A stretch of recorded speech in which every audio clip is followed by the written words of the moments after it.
ADA promotes a work-life balance, and with more than 1,500 employees, you don't have to go very far to find some people with some pretty interesting hobbies. My husband and I have a 10-acre riparian preserve just behind our house. Take a walk with Julie Alpert and her husband Bob through their backyard. There's another tamarisk to remove. And it doesn't take very long to learn a little something about them. Jack is our snake watcher. Owning a riparian preserve suits them.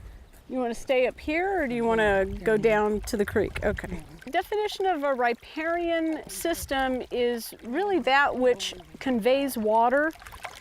Riparian also includes the trees and the vegetation that grow within that system. And this really takes my breath away. I mean, we own it. We took out a second mortgage to buy this 10 acres, but it was so worth it. We didn't even hesitate. We just said, okay, let's do it.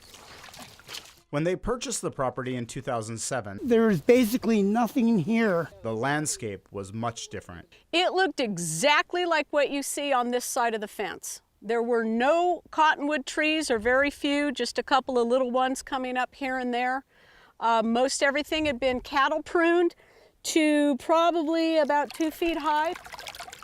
In 2008, Julie and Bob fenced off the property to keep their hungry herbivore neighbors out. So over here on the west side, you can see it's been cattle grazed and used by off-road vehicles. The shrubs are more open and it just doesn't perform very well for anything.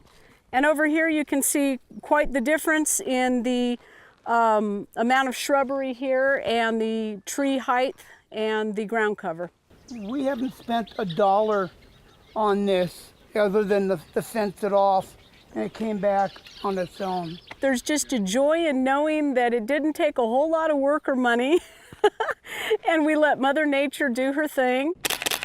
We're currently close to about 130 different birds that come through the preserve at any time of the year. It's always been a dream to be able to take a degraded property and see it flourish and see it come back to a more natural state. Oh, good.